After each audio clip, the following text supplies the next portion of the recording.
Sit back,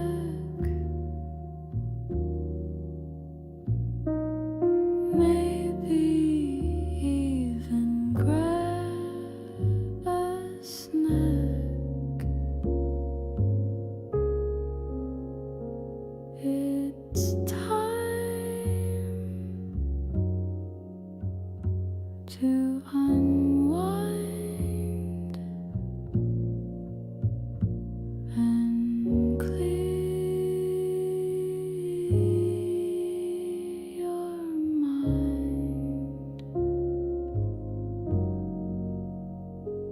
Get in bed, rest your head to dreamland you'll be led. Here's the plan. Export sun. We'll chill tonight with all her fans. The doctor's in. Whisper in. So I hope you all tuned in.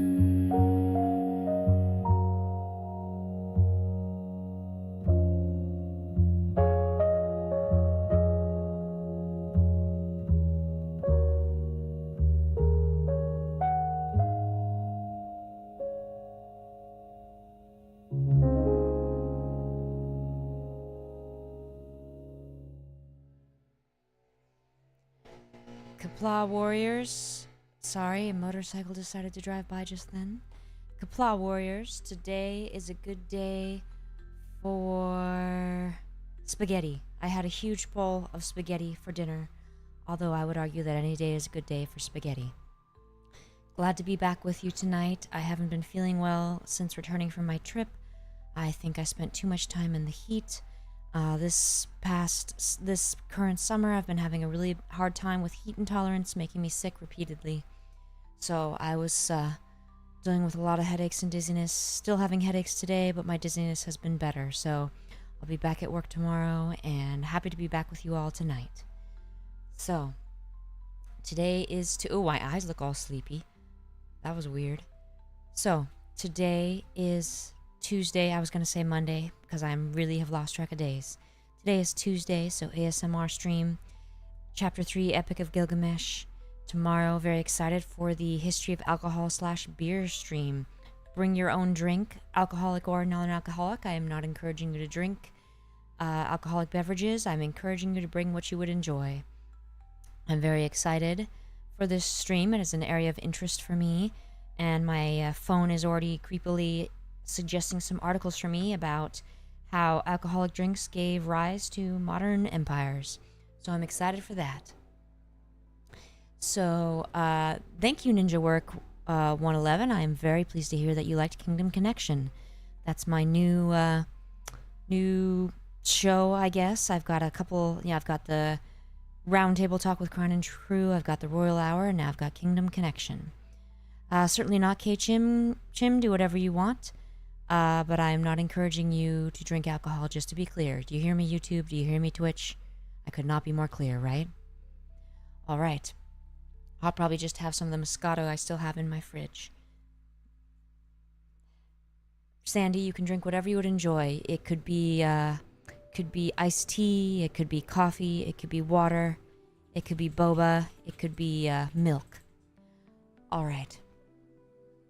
So, after Wednesday is Thursday. I don't know if you knew that, which will be more gaming. I'll play some more Uma Musume since I didn't get to do that with you all yesterday. And then Friday will be guest host stream. So far in the lead is Chime against all odds. However, I did increase those odds by requesting that you not vote for her. My mistake as a contrary person. I should have known that that's what would happen. So that's the plan for the week. If you don't want Chime to win, if you want it to be Lilywise or Kilo or Trony, then you're going to have to go ahead and get your votes in quickly. Thank you, Sandy Yard. I think I'll be feeling better soon. Now, question of the day is, what's your favorite treat for a hot day? What's everyone's favorite treats? I would say if it's a really hot day, my favorite's probably a smoothie, because it really cools me down. There's a lot of other cold things I like, but I'm going to go with smoothie, because right now I've been in a smoothie phase. I like mango and guava, my two smoothie ingredients that I most like. There's a guava smoothie that I like to get that's very good. So, hot chocolate for a hot day, Jospert. It's your funeral. I will be sure to drink it at your funeral. And then, you know what's really good is that, oh shoot, what's the brand that starts with the D? Is it Dairy Gold? Old-fashioned chocolate milk. That stuff's really good. I used to drink a lot of that back before I cut out milk. So yes, I do love hot chocolate, Jospert. I especially like French-style hot chocolate that's nice and thick. So, as you can tell, I'm once again trying out the my phone tracking system. See if that'll work better than the one I was using before. I recently, as in yesterday, bought a used iPhone 13 on Amazon. Hopefully, that'll arrive in 2 weeks, and I'm hoping that'll improve the tracking. So I've heard iPhones are better for that, so hopefully that'll be the case. Dirtfeather, my mom always drinks her cola with lemon, her Diet Coke with lemon. And, so yes, Gotcha is Suffering will come out on Friday, and I'm hoping it'll come out late tomorrow for Tier 3 members. And obviously the July's episode of Roundtable Talking with Crown and Crew will be coming out soon as well. Aramis, I don't think I've ever had a strawberry daiquiri. I did have a strawberry daiquiri flavored ice cream once, though. Ooh, I do also really enjoy a good Thai tea. It's tricky. I drink a lot of cold stuff. I usually have iced coffee year-round. Iced lattes. Alright. Today we'll be reading from the Epic of Gilgamesh. Chapter 3. When we last saw our friends Gilgamesh and Enkidu, they had just started the long history of deforestation. And they unalived the guardian of the forest and then chopped down all his trees. So, not good in my book. So not happy with them. So let's see. Chapter 3 is called Ishtar and Gilgamesh and the Death of Enkidu. Spoiler alert, the chapter name itself is a spoiler. I wonder, in the original writing, did they include that spoiler, or is that just how they organize it today? Sorry, my back was hurting a little. Gilgamesh washed out his long locks and cleaned his weapons. He flung back his hair from his shoulders. He threw off his stained clothes and changed them for new. I imagine him looking kind of like Fabio, with longer hair. He put on his royal robes and made them fast. When Gilgamesh had put on the crown, glorious Ishtar lifted her eyes, seeing the beauty of Gilgamesh. Where did Ishtar come from? A little confused. That seems out of nowhere. She said, "Come to me, Gilgamesh, and be my bridegroom. Grant me seed of your body. Let me be your bride, and you shall be my husband." Boys, is that a good pickup line? Grant me seed of your body? If a woman came up to you and was like, hey baby, why don't you grant me a seed of your body? Would that be appealing or creepy as hell? Sounds like she's going to eat you afterwards. I will harness for you a chariot of lapis lazuli and of gold, with wheels of gold and horns of copper, and you shall have mighty demons of the storm for draft mules. When you enter our house in the fragrance of cedarwood, threshold and throne will kiss your feet. Kings, rulers, and princes will bow down before you. They shall bring to you tribute from the mountains and the plain. Your ewes shall drop twins and your goats triplets. Your pack ass shall outrun mules. Your oxen shall have no rivals, and your chariot horse shall be famous far off for their swiftness. Does she want babies 1F? Because, back then it's not like they had any protection, so she was probably going to get babies regardless. Just getting a sip of water. See if I do my water face.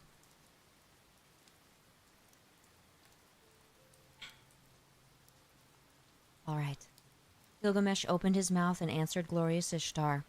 We're supposed to believe this guy's hotter than a god. I guess he's half god, right? He's a demigod. Or is he full god? If I take you in marriage, what gifts can I give in return?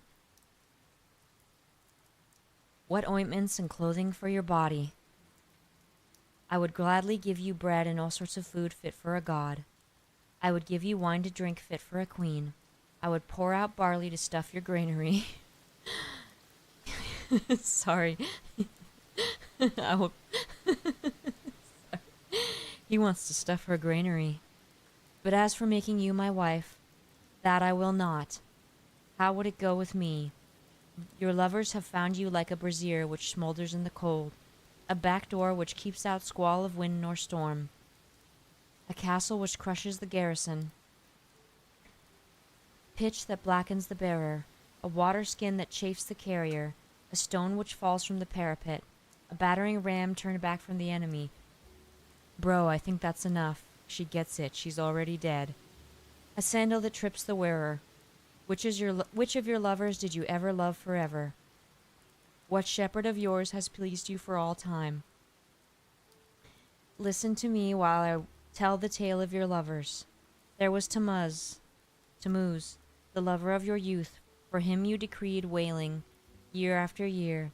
You loved the many-colored roller, but still you struck and broke his wing. Now in the grove he sits and cries, Cappy, Cappy, my wing, my wing. Yeah, that was a lot of gibberish to me there. You have loved the lion, tremendous in strength. 7 pits you dug for him, and seven. What? You have loved the stallion, magnificent in battle, and for him you decreed whip and spur and a thong. To gallop 7 leagues by force and to muddy the water before he drinks, and for his mother's silly lamentations. You have loved the shepherd of the flock. He made meal cake for you day after day. He unalived kids for your sake. To be clear, he means goats.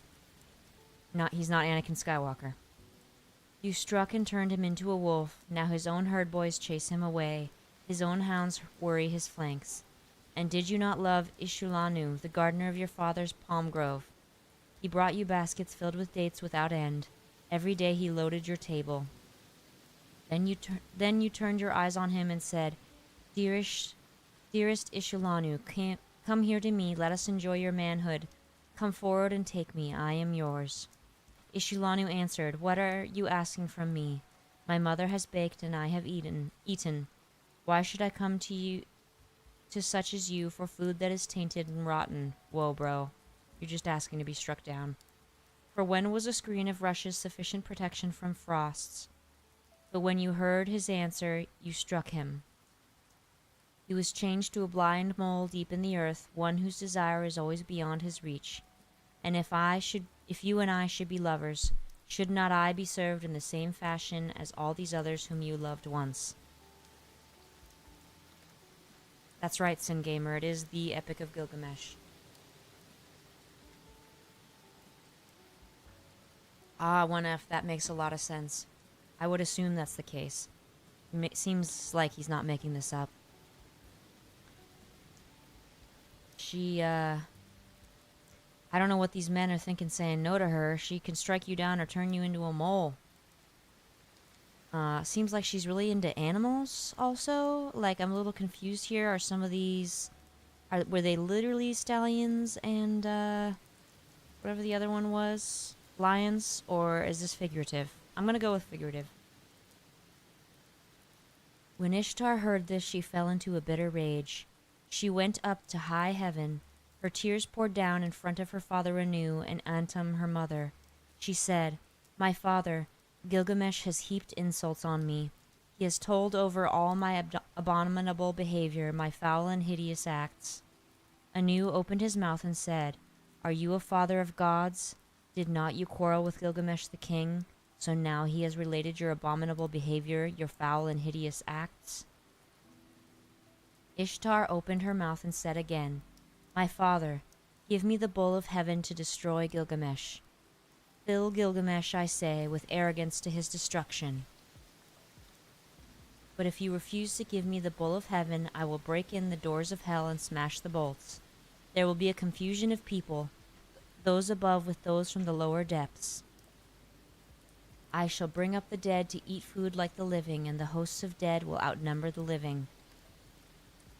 Damn, girl, that seems like an overreaction. Bowl of Heaven is finally showing up. Let's see how fast she loses it. Anu said to Ishtar, "If I do what you desire, there will be 7 years of drought throughout Uruk, when corn will be seedless husks. Have you saved grain enough for the people and grass for the cattle?" Ishtar replied, "I have saved grain for the people, grass for the cattle, for 7 years of seedless husks. There is grain and there is grass enough." Yeah, Argit, that was a big mistake. I saw that coming. When Anu heard what Ishtar had said, he gave her the Bull of Heaven to lead by the halter down to Uruk. When they reached the gates of Uruk, the bull went to the river. With his first snort, cracks opened in the earth, and 100 young men fell down to death. Yikes. 1F, hell hath no fury like that of a woman scorned. This is where that comes from, I guess. Not really, but you know what I mean. I don't know where that comes from. With his second snort, cracks opened, and 200 fell down to death. With his third snort, cracks opened, and Enkidu doubled over but instantly recovered. He dodged aside and leapt on the bull and seized it by the horns. The Bull of Heaven foamed in his face. It brushed him with the thick of its tail.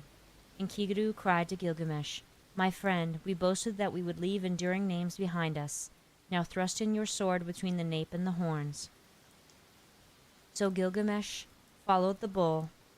He seized the thick of its tail. He thrust the sword between the nape and the horns and slew the bull. When they had unalived the Bull of Heaven, they cut out its heart and gave it to Shamash, and the brothers rested. Yikes. But Ishtar rose up and mounted the great wall of Uruk. She sprang onto the tower and uttered a curse. "Woe to Gilgamesh, for he has scorned me in unaliving the Bull of Heaven." When Enkidu heard these words, he tore out the bull's right thigh and tossed it in her face, saying, "If I could lay my hands on you, it is this I should do to you, and lash the entrails to your side." Then Ishtar called together her people, the dancing and singing girls, the prostitutes of the temple, the courtesans. Prostitutes of the temple, those seem like, that seems like an oxymoron, doesn't it? Over the thigh of the Bull of Heaven she set up lamentation. But Gilgamesh called the smiths and the armorers, all of them together. They admired the immensity of the horns. They were plated with lapis lazuli 2 fingers thick. They were 30 pounds each in weight, and their capacity in oil was 6 measures. Capacity in oil, what does that mean, guys? That's how much oil was in them? Which he gave to the guardian god Lugubanda. But he carried the horns into the palace and hung them on the wall. Then they washed their hands in Euphrates. They embraced each other and went away. Ah, thank you, Argit. They drove through the streets of Uruk where the heroes were gathered to see them. And oh, Argit, that totally makes sense. Good call there. I am going to use that from now on. They drove through the streets of Uruk where the heroes were gathered to see them, and Gilgamesh called to the singing girls, "Who is most glorious of the heroes? Who is most eminent among men?" Gilgamesh is the most glorious of heroes. Gilgamesh is most eminent among men. And now there was feasting and celebrations and joy in the palace, till the heroes lay down, saying, "Now we will rest for the night." When the daylight came, Enkidu got up and cried to Gilgamesh, "Oh, my brother, such a dream I had last night." Anu and Lil, Ea, and heavenly Shamash took counsel together, and Anu said to Enlil, "Because they have unalived the Bull of Heaven, and because they have unalived Humbaba, who guarded the Cedar Mountain, one of the two must die." Then glorious Shamash answered the hero Enlil, was by your command they unalived the Bull of Heaven, and unalived Humbaba, and must Enkidu die, although innocent?" Enlil flung themselves in rage at glorious Shamash. "You dare to say this, you who went about with them every day like one of themselves." Yeah, Enlil didn't tell them to unalive Humbaba. Shamash, I thought. Oh, wait, yes, Enlil. I'm getting confused by some of the gods' names. Which was the god that put Humbaba as guardian of the forest. Wasn't it another E name?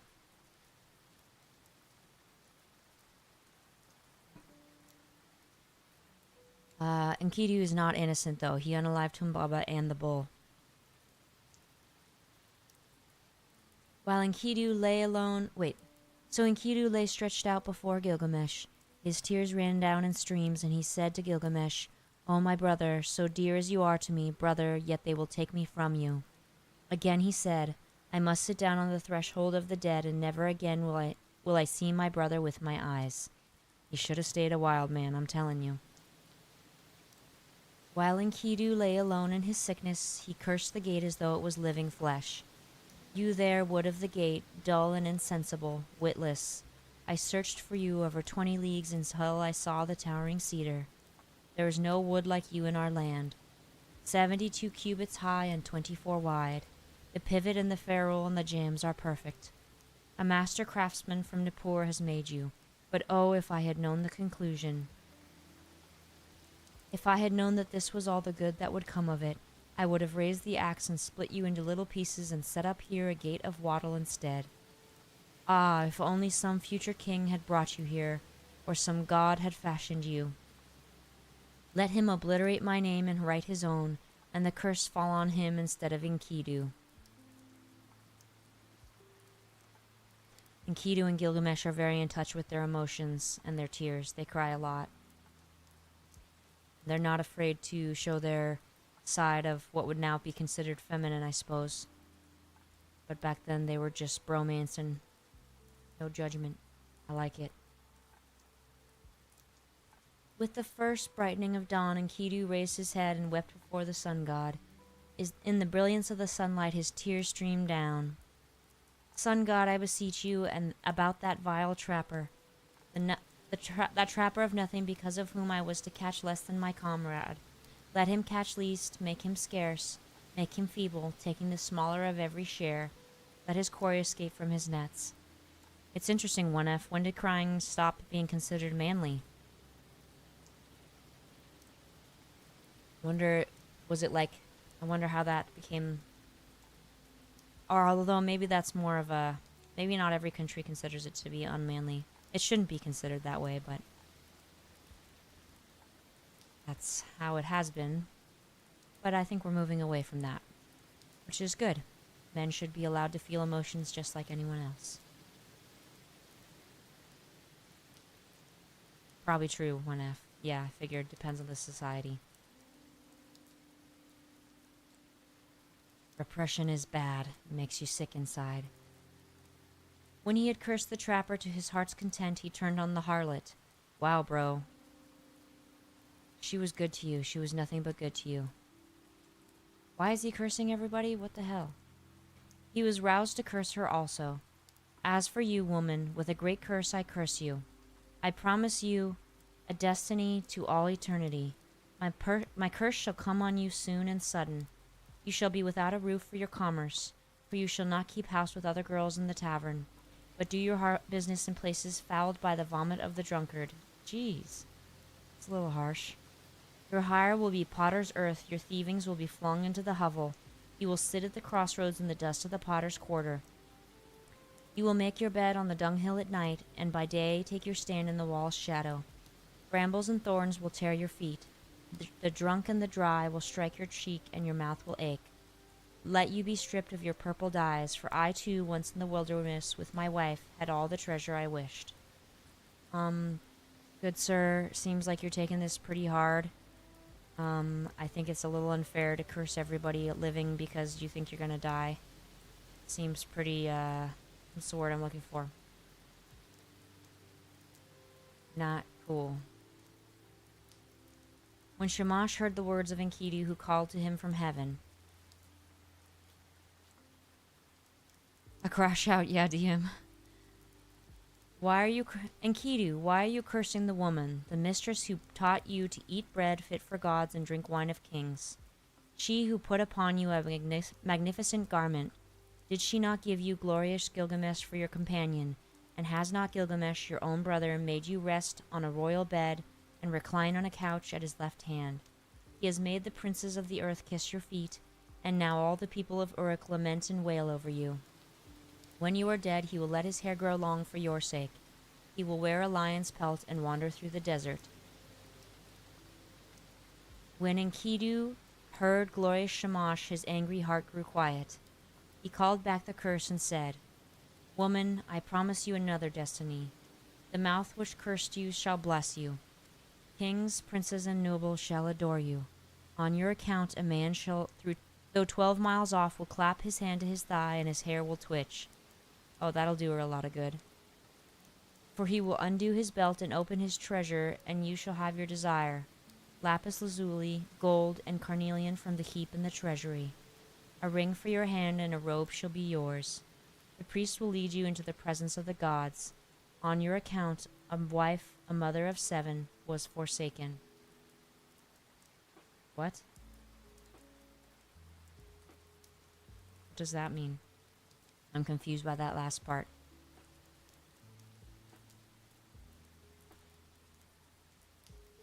Yikes. That didn't sound good to me. As Enkidu slept alone in his sickness, in bitterness of spirit, he poured out his heart to his friend. It was I who cut down the cedar, I who leveled the forest, I who slew Humbaba, and now see what has become of me. Listen, my friend, this is the dream I dreamed last night. See, friends, this is the punishment for deforestation. In the heavens roared and earth rumbled back in answer. Between them stood I before an awful being, the somber-faced man-bird. He had directed me on his purpose. He was a vampire. His was a vampire face. His foot was a lion's foot. His hand was an eagle's talon. He fell on me, and his claws were in my hair. He held me fast, and I smothered. Then he transformed me so that my arms became wings covered with feathers. Interesting. Was there a Babylonian equivalent of vampires? Anybody? We did determine there was the Babylonian equivalent of dragons. They had their own type of dragons. But what did they have that was similar enough to a vampire to be translated as vampire? Anyone?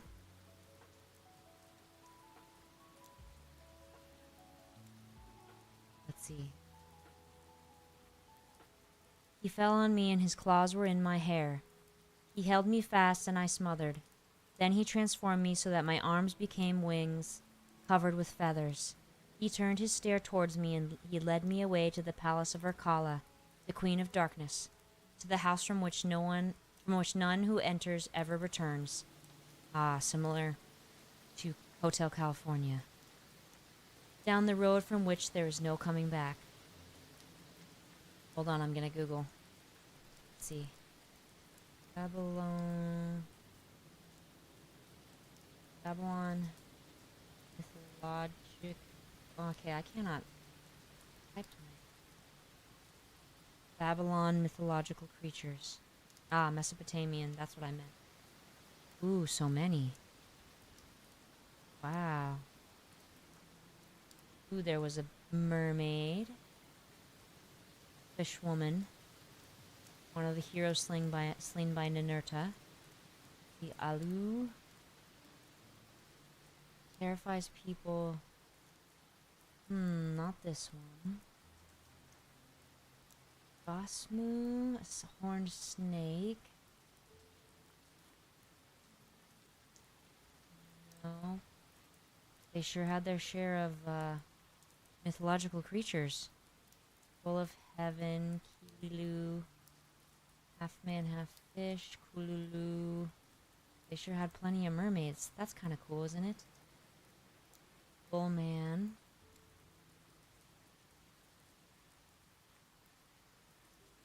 Let's see. This one is a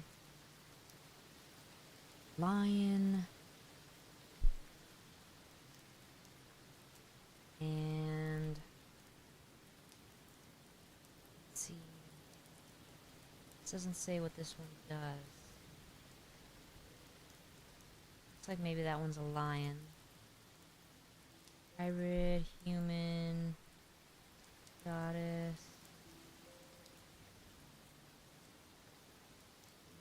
Lynn. I must find this, friends. Night Spirit. Ooh, yikes. Some of these are really disturbing, you guys. That's so weird, DM, to think about that. Crazy.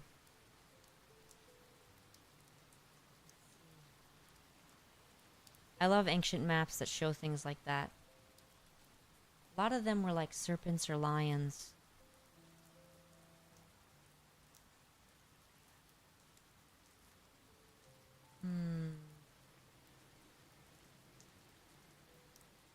Trying to find one that says that they sucked blood or something. There's several that I could see being translated as vampire, but none of them have said that they have sucked blood. Alright, back to the story, friends. Right. Let's see. There is the house whose people sit in darkness. Dust is their food and clay their meat. They are clothed like birds with wings for covering. They see no light. They sit in darkness.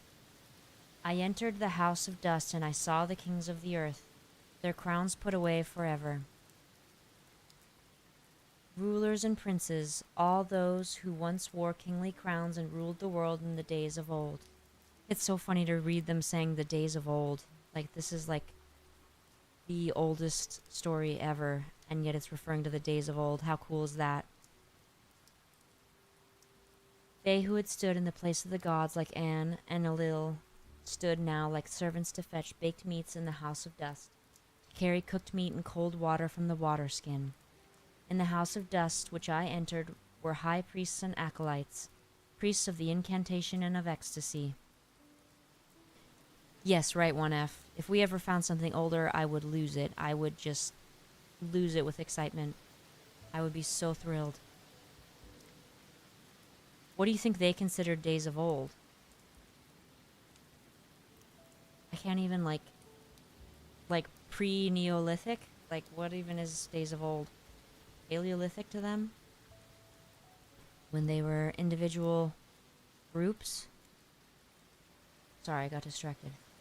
In the house of dust which I entered were high priests and acolytes, priests of the incantation and of ecstasy.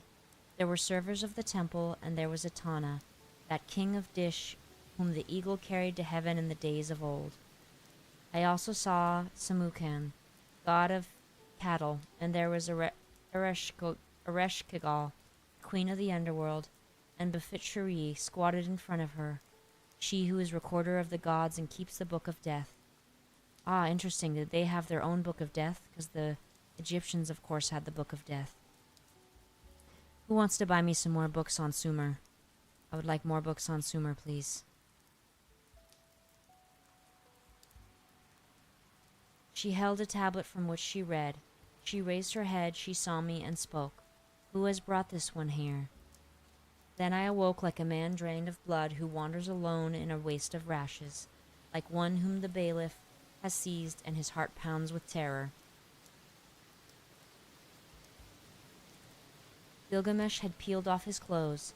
He listened to his words and wept quick tears. Gilgamesh listened and his tears flowed. He opened his mouth and spoke to Enkidu. Who is there in strong-walled Uruk who has wisdom like this? Strange things have been spoken. Why does your heart speak strangely? The dream was marvelous, but the terror was great. We must treasure the dream, whatever the terror, for the dream has shown that misery comes at last to the healthy man. The end of life is sorrow.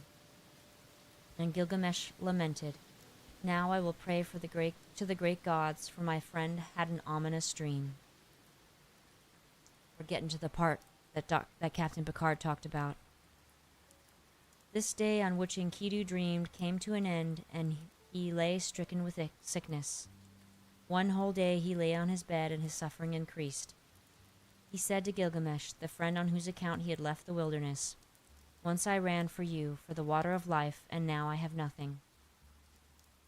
A second day he lay on his bed, and Gilgamesh watched over him, but the sickness increased. A third day he lay on his bed. He called out to Gilgamesh, rousing him up. Now he was weak, and his eyes were blind with weeping. 10 days he lay, and his suffering increased. 11 and 12 days he lay on his bed of pain. Dang, bro, time to put him out of his misery. Then he called to Gilgamesh, my friend. The great goddess cursed me, and I must die in shame. I shall not die like a man fallen in battle. I feared to fall, but happy is the man who falls in the battle, for I must die in shame. Ah, I see Klingon philosophy was alive and well. He's not going to go to Sto-vo-kor. And Gilgamesh wept over Enkidu. With the first light of dawn, he raised his voice and said to the counselors of Uruk, hold on, I must prepare for myself for this great speech. It's long.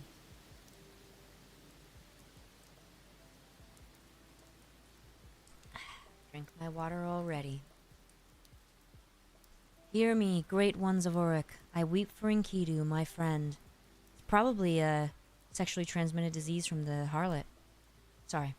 Hear me, great ones of Uruk. I weep for Enkidu, my friend.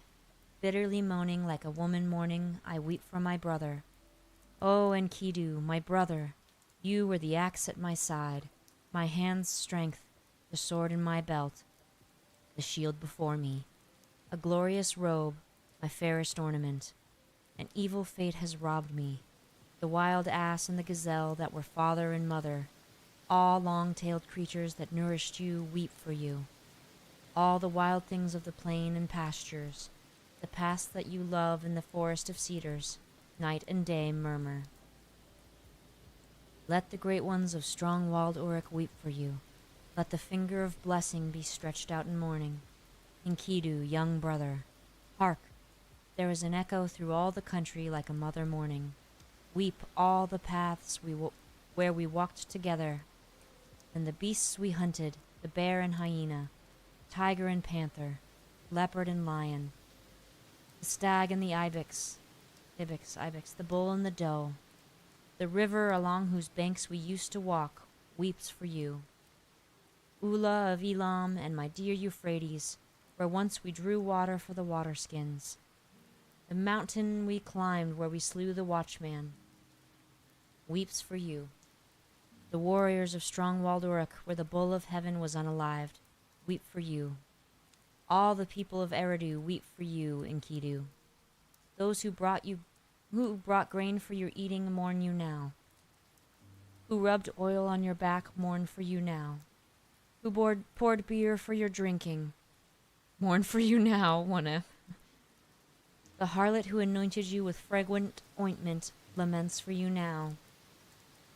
The women of the palace who brought you a wife, a chosen ring of good advice, lament for you now. And the young men, your brothers, as though they were women, go long-haired in mourning. What is the sleep which holds you now? You were lost in the dark and cannot hear me. Pretty wild, all the animals he lists. Tiger, panther, bear, hyena, leopard, lion, stag, ibex, bull, doe. Crazy. Lions and tigers out there.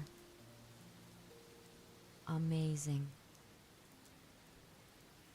He touched his heart, but it did not beat, nor did he lift his eyes again. When Gilgamesh touched his heart, it did not beat. So Gilgamesh laid a veil, as one veils the bride, over his friend. He began to rage like a lioness robbed of her whelps. This way and that he paced round the bed. He tore out his hair and strewed it around. He dragged of his splendid robes and flung them down as though they were abominations. BM, I would think pour one out for homies is ancient because they lost a lot more homies a lot more often back then, I'd imagine.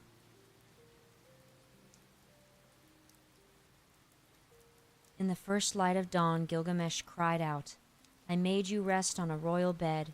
You reclined on a couch at my left hand. The princes of the earth kissed your feet.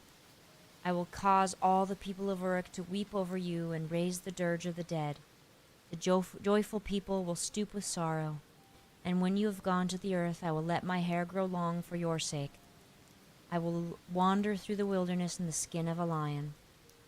The next day also, in the first light, Gilgamesh lamented. 7 days and 7 nights he wept for Enkidu, until the worm fastened on him. What does that mean? Only then he gave him up to the... Oh, gross. No, okay, I get it. I think they... Yeah, okay, gross. Yikes. Only then he gave him up to the earth, for the Anunnaki, the judges, had seized him. Yikes. Are they really, DM? I didn't know that. I'm gonna Google that.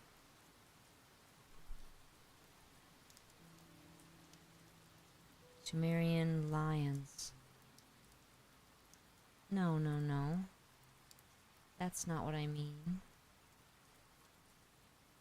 I mean actual lions. They're just showing me statues.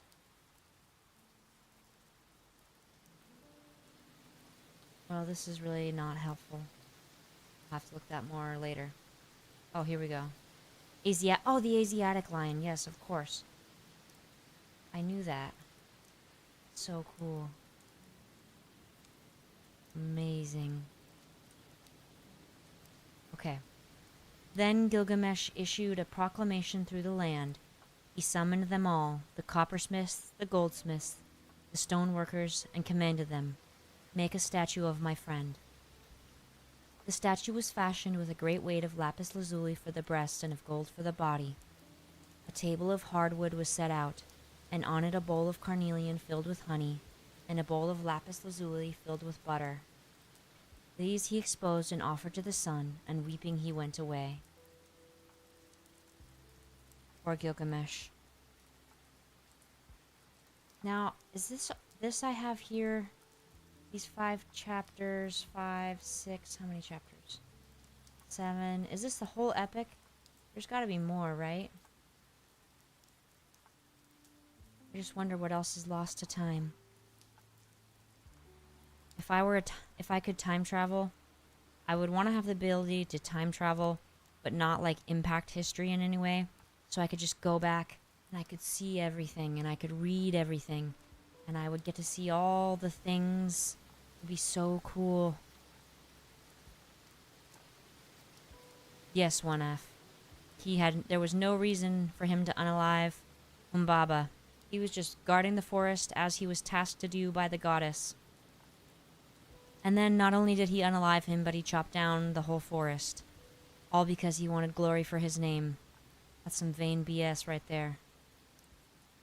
Let's see. I think we probably will not start chapter 6 because we won't be able to finish it and then it'll be confusing. Wait, where's chapter 7?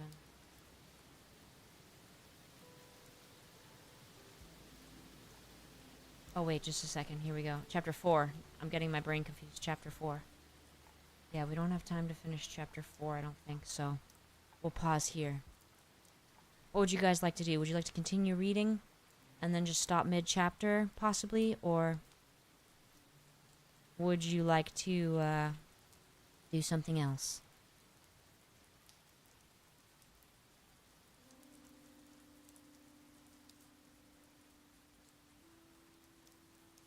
Uma? Alright. Still learning. Give me just a second to pull it up.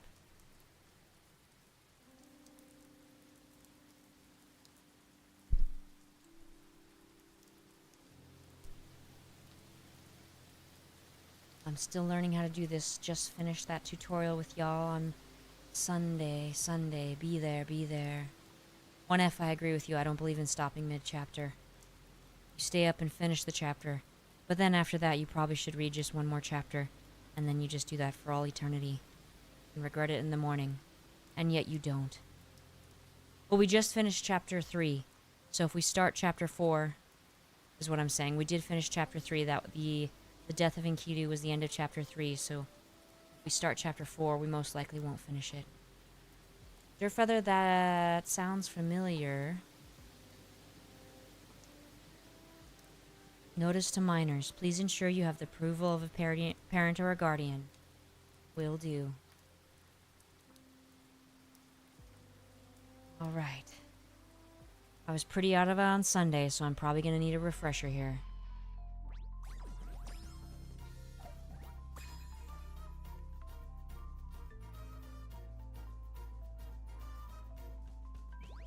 Right.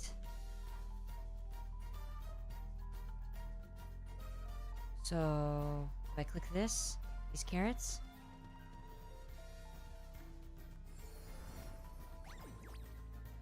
All right. Very nice.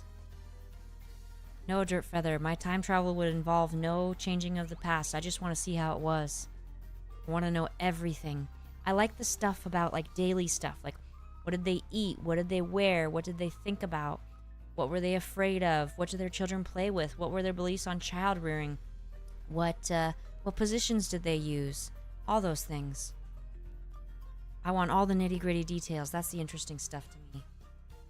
Alright, what do I do now?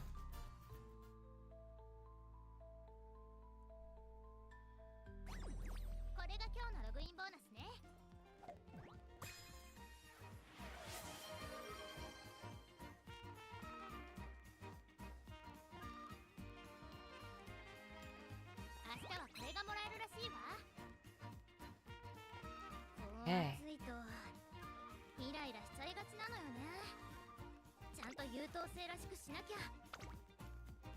Okay.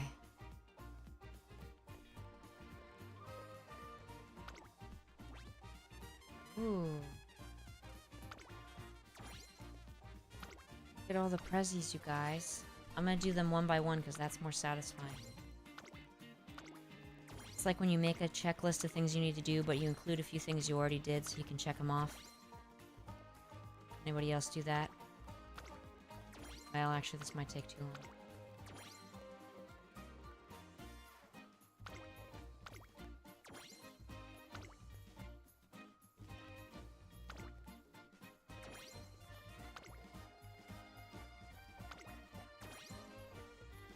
One F, you heard me right. I want all the details. That's interesting to me. People definitely do that 1F. If I do it, people definitely do it. Everything I do is super normal. I have OCD, which everybody has. Right? Right, guys? Good, Sandy. It's supposed to make you sleepy. I'm dead serious, 1F. Like, what about the history? When did people start kissing? When did that... So it used to be like a kind of a non-sexual, more companionship thing. When did it become... I have a lot of questions. I want to know all the things.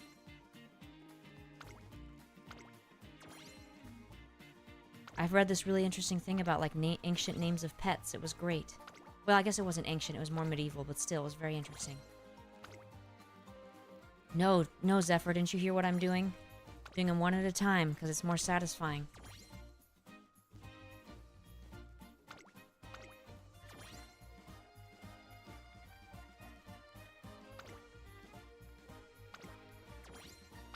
You guys telling me you don't find this satisfying?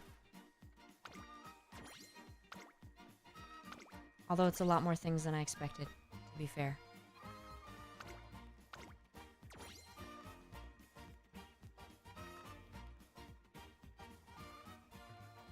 So yeah, that's what I'm saying, DM. It's interesting.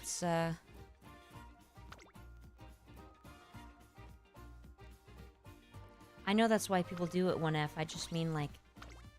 That's not my question, is not why do people do it, but, like, historically, did people always do it? Did cavemen do it? When did people start doing that?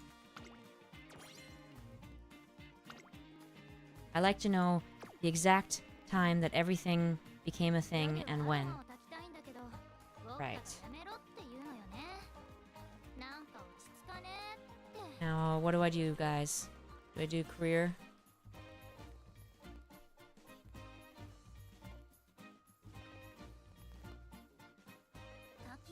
What do I do, guys?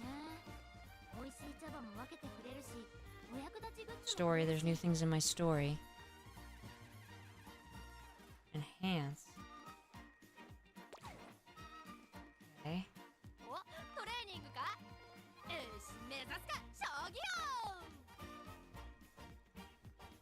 I'm getting different, I see gold ship. I like her ears twitching like a real horse. That's cute. Ah, I see.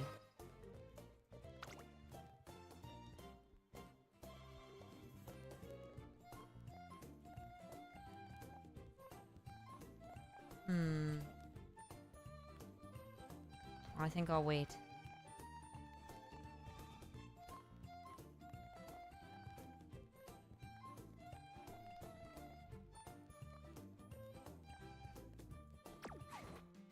Wait a minute. Back. Wait, where did career go? Career. Petite and eccentric. I like that. Would anyone describe me that way? I'm definitely petite, but I don't know if I'm eccentric.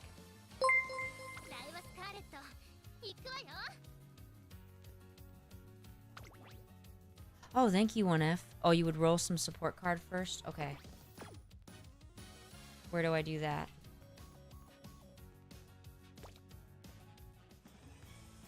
Okay. Uh-oh, time to get my steps in.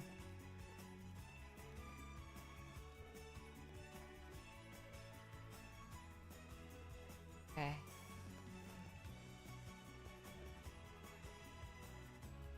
Scout. Okay, I'm in Scout.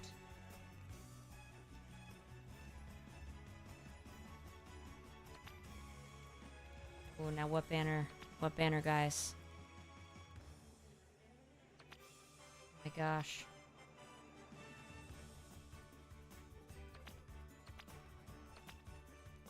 Go right, okay. 1F says go right. How far right? Yes, Blue Ted, I am due for my steps. I was trying to get this going first, though. If I can. Not running out of time. Stand up, I can still reach. Which one, 1F?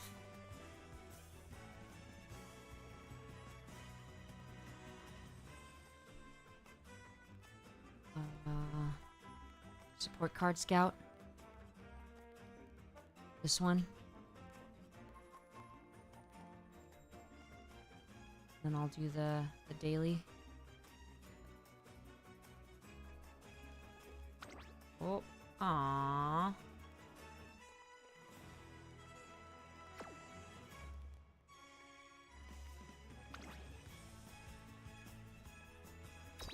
Oh, yeah. Getting my steps in. What I get. Okay.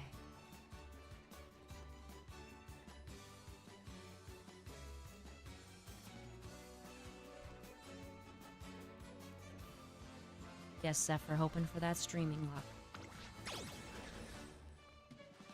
Okay.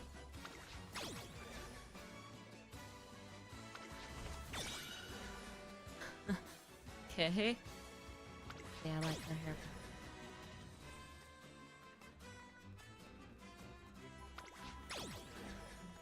Shuttle.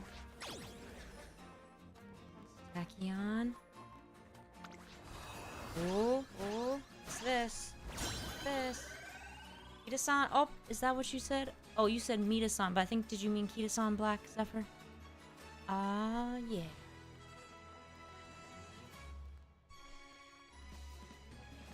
DM, I don't know. This is my second day playing Uma. Best? Are you serious, 1F? Is it really the best game part in the game? Streamer luck it is. Ah, yeah. Awesome. Kita-san Black. Good news for export. Getting my steps in. Did I get them or not? I watched some buzz at me. Good deal. Aoi, this is the hard name. Aoi Kiryuan. Ishi Amazon. She looks more like a bunny than a horse. Alright, good. Oh! My computer just did that thing again. Okay. It was okay.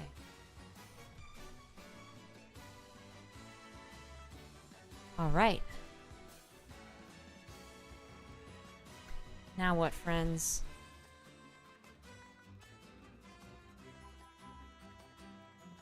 Back? Why does this keep jumping? Right.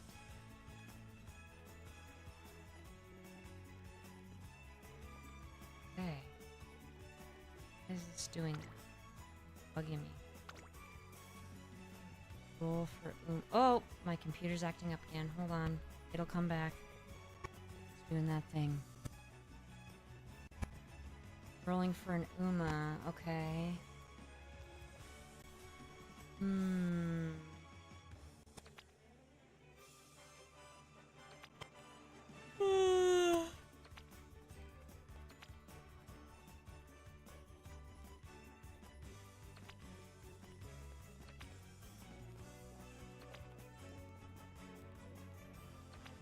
What should I do, friends? This one? Do it.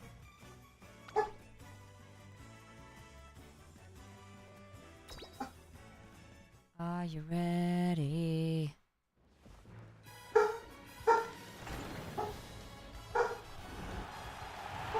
Dog's getting fussy again.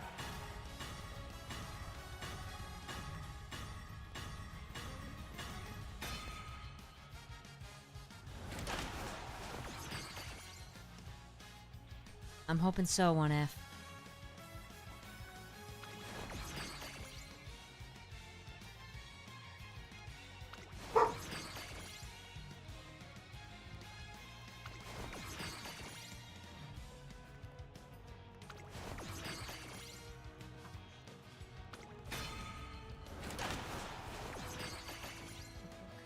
Super creek, she's super creaky. Yeah. Ah, this one, it's the Matikane Fuku Hitaru. Matikane Fuku Hitaru. Matikane Fuku Hitaru.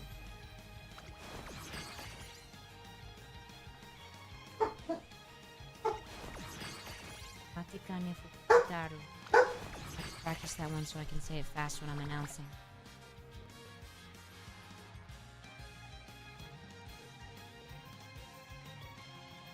Several new ones. What do you guys think?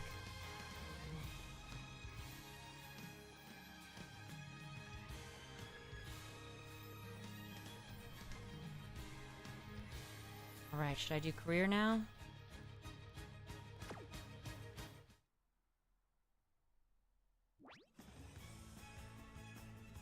Ooh, episode. Very good, I have lots of episodes to catch up on. But I'll do that when I'm by myself. Enhance your cards. Up, there's my support card. Well, which one should I do? Zephyr.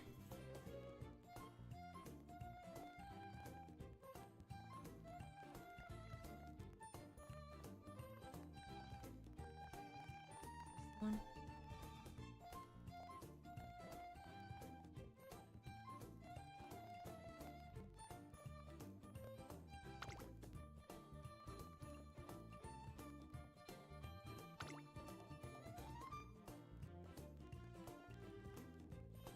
What do you think, guys? Does this look good? Next level, my Kita-san. Gonna do it. Ooh. Wish I could get something to improve my mood. I'm very moody right now. Not this moment, but I've been moody the past 3 days. I was watching Star Trek Next Generation, the episode with the Mintakans on Mintaka 3, and I was crying. Even though it is not sad. Alright. Cool. Career time. Get some career in with y'all before it's time for us to say goodbye.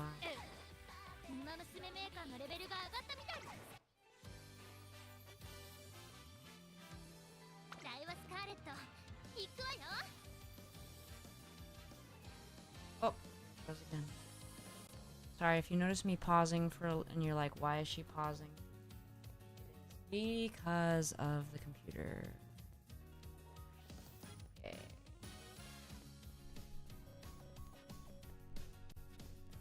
Alright. So. I'm supposed to choose somebody to race, right? Does it matter who I choose? I mean, obviously it matters, but it's mostly a matter of preference. Go to shop first. I don't know who I'm racing, Zephyr. Night Blue Tide, thanks for joining. Go to shop first, says Zephyr, right?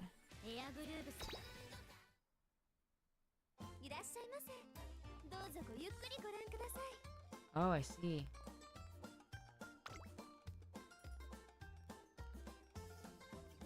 Is this what I want? The voucher thing?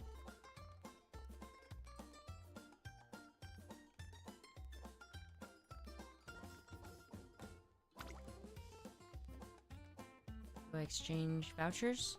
Yes, okay. Ooh. Oh shoot, well now what do I do? Who do I pick, guys? Special Week, Silent Suzuka, Tokai Teo, Marzensky, Oguri Cap, or Taiki Shuttle, Mijiro McQueen, Simbali Rudolph, Rice Shower. Oguri says Zephyr. What does everyone else think?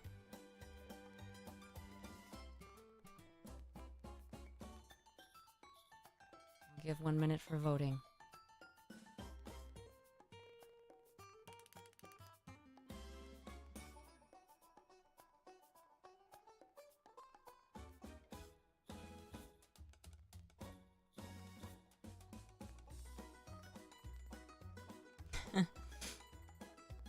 F likes Taiki Shuttle.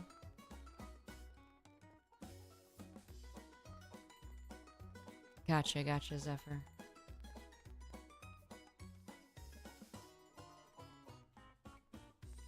Alright, Oguri it is.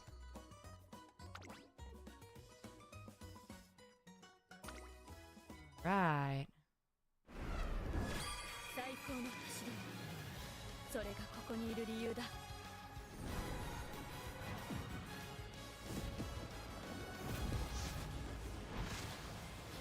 She goes. Yes, White Rice Shower. Yes, I liked that name the best. Oh, there goes my computer. Come on, computer. It's okay. All right. 交換ありがとうございます。 Look at my archive. あら、トレーナーさん、歓迎。ここでは馬の Hi. 例えば彼のより多くなおメーカーの管理は報酬も Sorry. Can you guys hear me? メーカーができる All right. Ooh. Archive level up. Yay! My archive level increase. That's the best. Ah. Matikane Fukukitaru. Matikane Fukukitaru. Nice. Alright. Wait, another reward? Ah, yeah. Nice. Very exciting. Alright, everybody. I'm gonna look at these missions real quick. 歓迎改めてわはいそこで Uh-huh. なお Okay. Ah, okay. 精進達成 Win a race and career. Didn't I do that yesterday? Ah, here, come on. Just a sec. Ah! Sorry, it is very frustrating. I'm just gonna go ahead and collect all that I got. Cool. Special. Ah. Alright, friends, I think I'm gonna have to say goodnight for tonight because my computer's just really acting up and making it difficult to do this with you all. But that's okay. I will play some more and be more prepared to play this with y'all on Thursday. Gonna do some UMA on Thursday. Tomorrow, history of alcohol. So bring any drink you like, be it milk or water or iced tea or a hard lemonade or a beer. And reminder that if you're subscribed to me on Twitch through Amazon Prime, you may be due to resub. You have to do that manually each month because apparently they just want to work against me. So that's the plan. All right, everyone. See, all right, do it, Zephyr. I don't think I've ever had vodka. Maybe as part of a mixed drink, but I rarely have those. So, all right, everybody. See you tomorrow. I'm very excited for this topic. We'll see. I might even go 2 hours. All right. Majram.